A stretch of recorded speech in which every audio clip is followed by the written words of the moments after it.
Bien le bonjour à toutes et à tous, voilà jeudi 29 février 2024, une année bissextile.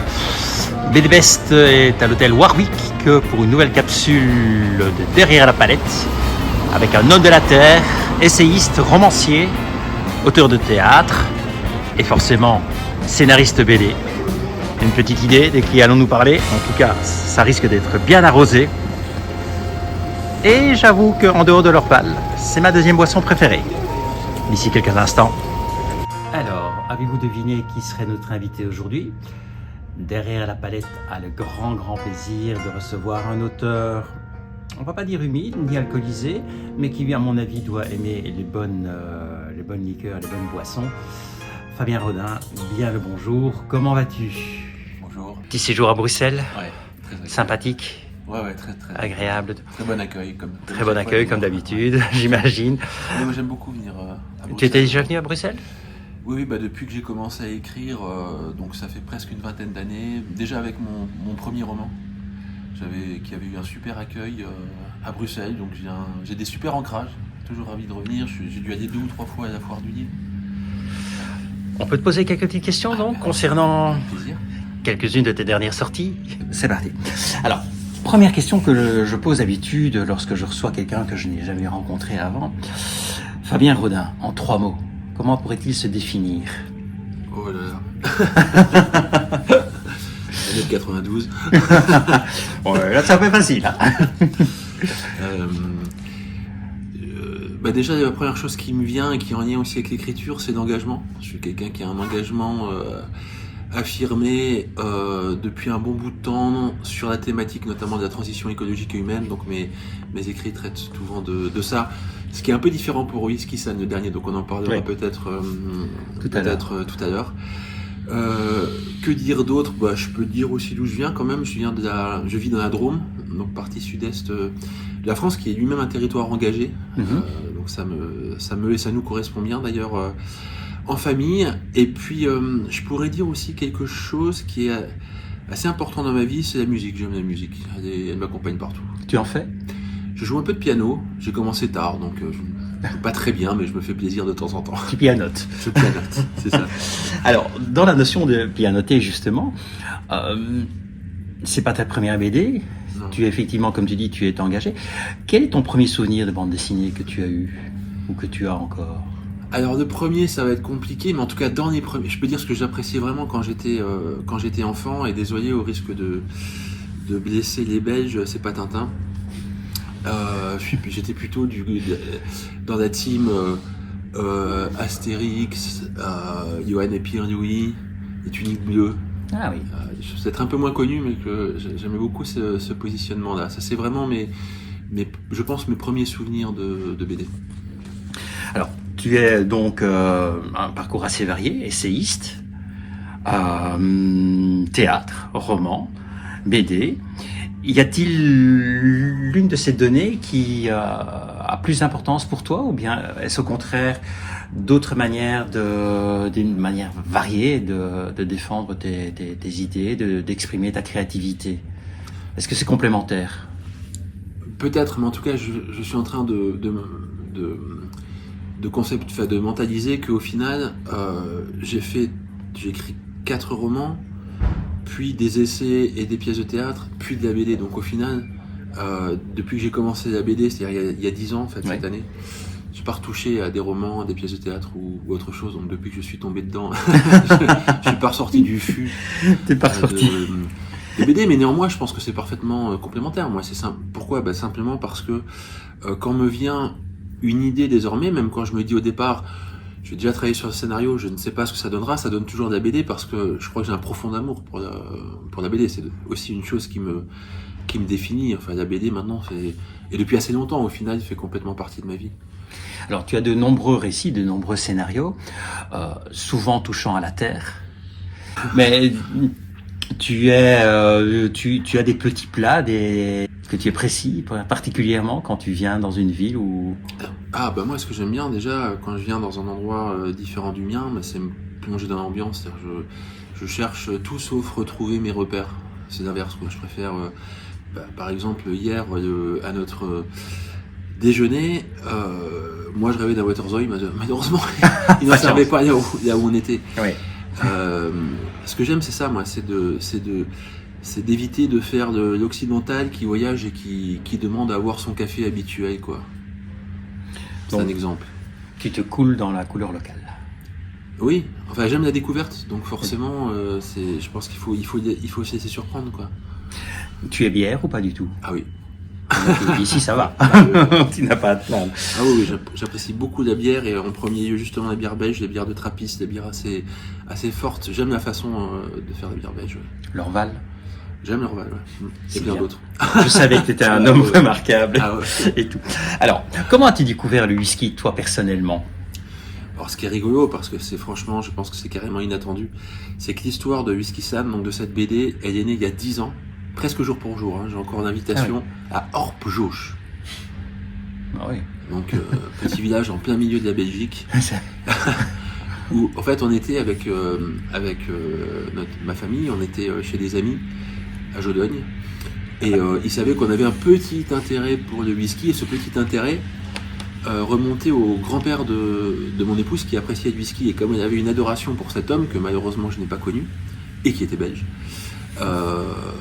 elle avait un attrait un petit peu particulier pour le whisky. Et nos amis nous disent, mais ce samedi il y a une dégustation juste à côté à Orpjooch. Orpjooch, c'est une petite maison qui s'appelle le monde du whisky, je crois, enfin je sais plus, bref. We Are Whisky, voilà. We Are Whisky. Et donc nous voilà à cette dégustation.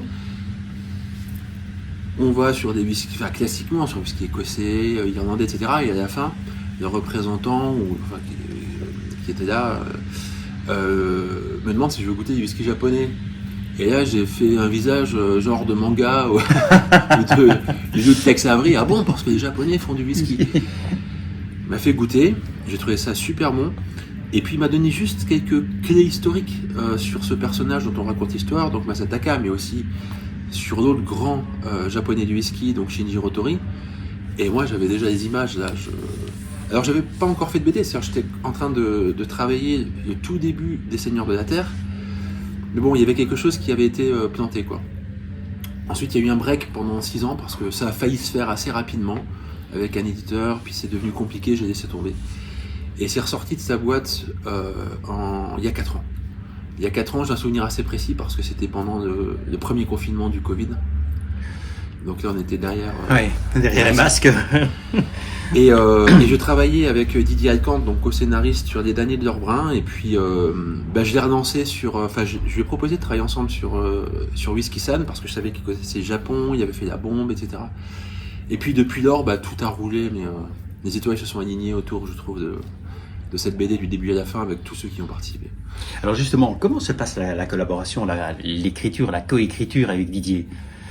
Chacun amène ses idées, vous les mettez ensemble, ou il y en a un qui amène une bonne partie, et comment cela se passe-t-il? Alors déjà pour moi c'est un pur bonheur de travailler avec Didier parce que bon déjà c'est un gars adorable, c'est un super scénariste, mais en plus en tant qu'être humain c'est quelqu'un d'adorable. Et en termes techniques entre guillemets, on partage tout, c'est-à-dire que dès le début, qu'on appelle le ping-pong, à son instigation, et c'est un terme qui lui va bien parce qu'il va sortir une BD sur le ping-pong. Ça va. Et il joue petite nouvelle. Très bien au ping-pong. Eh bien, dès les premières lancées qu'on jette, on fait ce ping-pong, c'est-à-dire qu'il y a un ping puis un pong, donc on réagit, peu importe qui a lancé quoi. Déjà, quand on jette les idées comme ça sur le papier. Puis ensuite, pareil, quand on travaille sur les scénarios, c'est-à-dire qu'on vraiment on se transmet, l'un commence, transmet, l'autre enrichit, ajoute des parties, etc. Et enfin pour le découpage, donc la dernière partie qui est celle qu'on confie à Alicia, la dessinatrice, où on décrit planche par planche, case par case la plupart du temps. Ce qu'on a dans la tête, idem, donc on se le partage, on divise grosso modo en deux, on va dire, parce que là c'est le travail le plus précis. Ouais. Et puis on réagit au fur et à mesure par rapport à ce qu'a fait l'autre, et me semble-t-il, on tire vers le haut.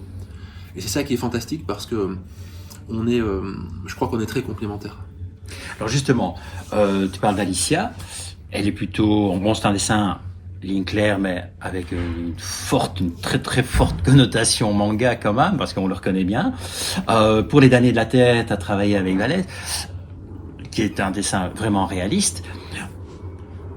Comment as-tu Ou avez-vous, avec Didier, choisi le dessinateur? Vous avez regardé par rapport au style, ce que vous lui avez donné, ou bien au contraire, c'était un hasard d'une rencontre, Alors, ce sont deux une cas découverte? très différents, parce que Daniel Lebrun, Didier était déjà en discussion avec Francis Vallès. Ils sortaient déjà d'une grande, très très longue série ensemble de long cours, donc Rani, Oui. scénarisé au départ par Van Hamme, Voilà, puis par Didier Alcante, et donc avec Vallès au dessin. Donc ils étaient déjà en train de discuter. Et la petite histoire de Daniel Lebrun en une minute, c'est que Didier avait eu l'idée de raconter la grande histoire du chocolat, et moi je l'avais aussi, mais sans qu'on se connaisse.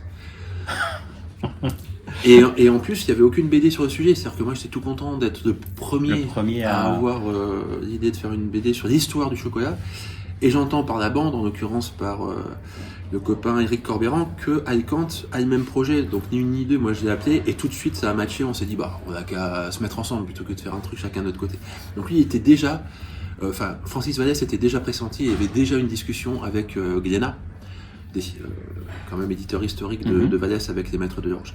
Pour Whisky Sam c'est complètement différent, puisque si je rembobine un petit peu par rapport à tout à l'heure, donc moi j'ai proposé à Didier de co-scénariser Whisky Sam. Au départ, il m'a dit jamais de la vie, c'est pas possible, j'ai beaucoup trop de projets. Et j'avoue que j'ai un petit peu roulé parce que je lui ai dit pas de problème, je comprends, t'es sur trop de projets. Mais je t'envoie juste ma petite note d'intention, ça m'intéresse d'avoir ton avis. C'est méchant, ça, c'est lui faire goûter déjà la première lampée. Et le lendemain, il m'a dit oh, allez, salopard, allez, ok. C'était presque pas téléguidé, quoi. Et donc, on était partis tous les deux. Ensuite, bien sûr, l'histoire suivante, le point suivant, c'était de trouver l'éditeur. Donc, on a eu plusieurs propositions. On avait très envie de travailler avec Grand Angle, ce qu'on a fait. Puis ensuite, effectivement, la dessinatrice, ou dessinateur. Et là, on a mis beaucoup de temps parce que c'est vrai qu'on avait une idée, peut-être pas très précise, mais quand même un petit peu globale de l'esprit qu'on voulait donner à la BD. Il fallait que ça colle avec un certain type de dessin. Donc, on a fait beaucoup de tests. Et quand Alicia a envoyé ses planches de test, ça nous a tous mis d'accord, quoi. Alors j'imagine quand même que pour pouvoir construire ces scénarios, les approcher le plus près possible de la réalité, il y a dû y avoir des séances de testing. Il a fallu goûter les produits, voir ce que ça donnait. Ça n'a pas été trop dur entre le vin d'abord avec la terre, le chocolat ensuite, le whisky. Alors, comment se sont passés le whisky, c'est un peu vrai. Le vin, pas tant que ça, parce que moi j'apprécie réellement le vin et j'en consomme assez régulièrement, peut-être même trop. Bon, probablement. Le whisky, c'est un peu différent parce qu'en effet, moi je n'ai à peine de connaître le whisky japonais et je dois dire que je n'étais pas un grand amateur de whisky, donc il y a aussi ça, c'est pas vraiment dans ma culture. Ouais, le whisky, à quelques détails près, ça a mal démarré son histoire avec moi. C'était du whisky de mauvaise qualité mélangé avec du coca que buvaient mes copains, oui. Et moi j'aime pas ça, donc j'ai mis ça de côté pendant des décennies. On va éviter de citer les marques. Avec un soda noir, c'est ça? Oui, c'est ça. Et donc voilà, des décennies après, je me retrouve en lien avec le whisky japonais. Et là, en effet, oui, là, j'ai quand même goûté parce qu'on est quand même dans un grand voyage sensoriel. Même si je tiens à préciser que c'est avant tout une histoire humaine, c'est pas l'histoire, c'est davantage, je crois, l'histoire d'une personne touchante, de sa femme et d'autres personnes d'ailleurs, que l'histoire purement d'un produit, quoi. Mais néanmoins, il est là, en arrière-fond, il fait partie des décors. Et oui, parce que tu parles quand même des saveurs quand tu le fais goûter et quand il décrit notamment avec son père la première fois après avoir eu son nez cassé et qu'il commence à dire clairement ça ressemble à ça, etc., etc. Il a donc bien fallu goûter, ou alors vous avez fait appel à un spécialiste qui a pu dire voilà, celui-là il est plus comme ceci, plus tourbe, plus ceci, plus cela. Là il y a beaucoup de recherches quand même parce que la toute première scène de dégustation où en effet il bluffe totalement son père, ce qui est vrai parce que c'était un nez fantastique. Shinjiro, lui aussi, mais Masataka Taketsuru dont on est en train de parler, c'était un nez fantastique. Donc cette première scène de dégustation, il prouve à son père qu'il est capable au nez de reconnaître tous les sakés que distille son père, qui est professionnel dans le domaine, et son père évidemment est complètement estomaqué. Alors là, pour le saké, c'est compliqué. Donc je veux dire, moi, du saké, je sais que j'ai goûté quelquefois des très bons sakés, je trouve ça excellent, mais je suis absolument incapable de décrire le moindre arôme dans les détails des différents types de saké. Donc tout ça, c'est quand même de la documentation assez pointue, puisque on a eu l'aide de personnes qui sont spécialistes dans le domaine. Ah, quand même. Pour le whisky, c'est un petit peu différent. Oui, parce qu'on a la main quand il rencontre son... je ne reviens plus sur son nom. Il y a également une petite séance, son mentor. Là, il y a également une petite séance de dégustation à l'aveugle qui fait que, et puis quand il arrive effectivement en Écosse, c'est un peu la même chose. Il y a des séances de dégustation pour le grand-père de son ami décédé, où effectivement il le bluffe également. Donc, ça doit quand même se faire avec un peu de préparation gustative. Oui. Alors, encore une fois, moi, je ne suis pas, et je pense que je ne serai jamais un spécialiste du whisky, et surtout, je ne suis pas un nez, contrairement à mon épouse. C'est comme ça. Je crois que ça s'invente pas. Peut-être que j'aurais dû me faire casser le nez comme lui quand j'avais 10 ans. Une bagarre. Bon, ça, c'est raté. À mon avis, c'est trop tard maintenant. En revanche, ce que j'identifie bien, et c'est ça qui était au cœur de l'histoire, et ça, c'est vraiment important, c'est les différences entre nos deux compères, c'est-à-dire entre Masataka qui va créer donc la grande maison Nikka. Là, j'ai le droit de citer une marque, je pense. Oui. Là, on n'a pas le de cette BD. Entre lui et son mentor, devenu son patron, devenu ensuite son concurrent, farouche, qui s'appelle donc Shinjiro Tori et qui lui crée la grande maison Suntory. Et on a dans le récit, mais comme ils l'ont eu dans leur vraie vie, ils ont à un moment donné une dispute, une séparation, qui vient justement précisément de la différence de leur goût. Et ça, c'est vraiment intéressant. L'un, Masataka a voulu en faire un whisky japonais avec une très très forte identité écossaise et donc tourbée, et Shinjiro Tori refusant pratiquement l'idée de la tourbe.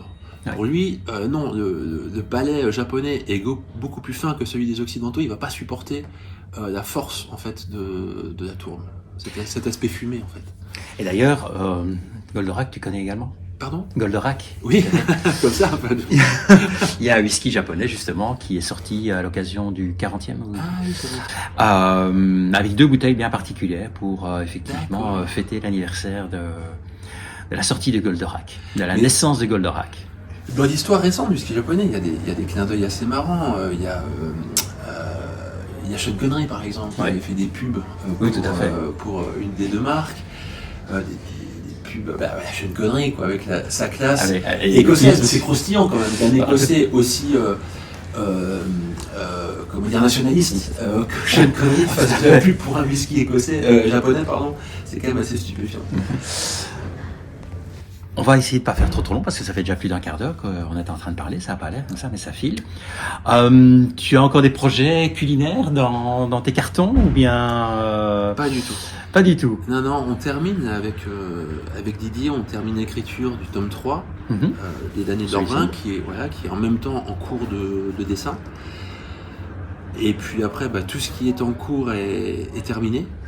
Et ensuite, mes autres projets ne sont pas du tout autour de l'art culinaire, ni de produits quels qu'ils soient. Ils sont autour de je suis sur un autre projet avec... je suis trop content de pouvoir continuer à travailler avec Alicia, donc la dessinatrice de Whisky San, sur un projet où je vais vous embarquer chez moi, donc dans la Drôme, pour raconter l'histoire de cette région qui s'appelle aussi, pour une partie d'elle, la Bio-Vallée, qui est un regroupement d'une centaine de communes autour de la rivière Drôme, et qui porte un engagement depuis les années 60 qui est très avancé sur, me semble-t-il, la manière dont le monde entier devrait fonctionner aujourd'hui, c'est-à-dire avec une alimentation plus saine, plus respectueuse des producteurs, donc des agriculteurs. On connaît tous l'actualité, mais qui n'est pas toute neuve en fait, qui est malheureusement... Non, mais qu'on découvre, qu'on a l'air de découvrir, quand on voit les agriculteurs qui débarquent à Bruxelles, on entend bien la région détresse. Aussi qui a des initiatives démocratiques un peu différentes, vous découvrirez tout ça du coup dans cette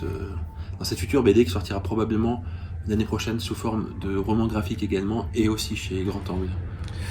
Et alors, dernière petite question, quelle est la question que l'on ne t'a jamais posée en interview et que tu aurais aimé que l'on te pose, parce qu'effectivement, c'est un sujet qui te tient à cœur, mais dans ton art, dans la manière d'écrire, par rapport à toute ta créativité. C'est une question difficile. Oui, mais il en faut bien une. J'ai le temps de réfléchir, on va y avoir des cuts. On pourra faire une coupure, si tu veux. Le temps de prendre un petit verre, bien que à 10h du matin, un petit whisky, ça va être bien. suis pas très créatif ce matin.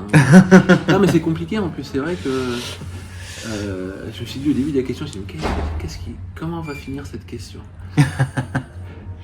J'ai craint que ça finisse, mais bon, en fait. Bah écoute, si tu veux, on te laisse notre adresse mail. Tu y réfléchis dans ton voyage de retour et tu me réponds par mail. Et tu fais la réponse par mail. Et je la rajouterai en dessous. On va faire comme ça alors. Mais c'est mieux parce que en fait, c'est le genre de truc où c'est comme c'est un type d'inspiration. Tout à fait. Et l'inspiration, je crois justement qu'elle vient pas par la volonté. Enfin, c'est compliqué de dire à son cerveau, vas-y. C'est comme ça, tu penses à des managers qui disent, allez les gars, soyez inspirants, n'hésitez pas. Ouais, non, mais.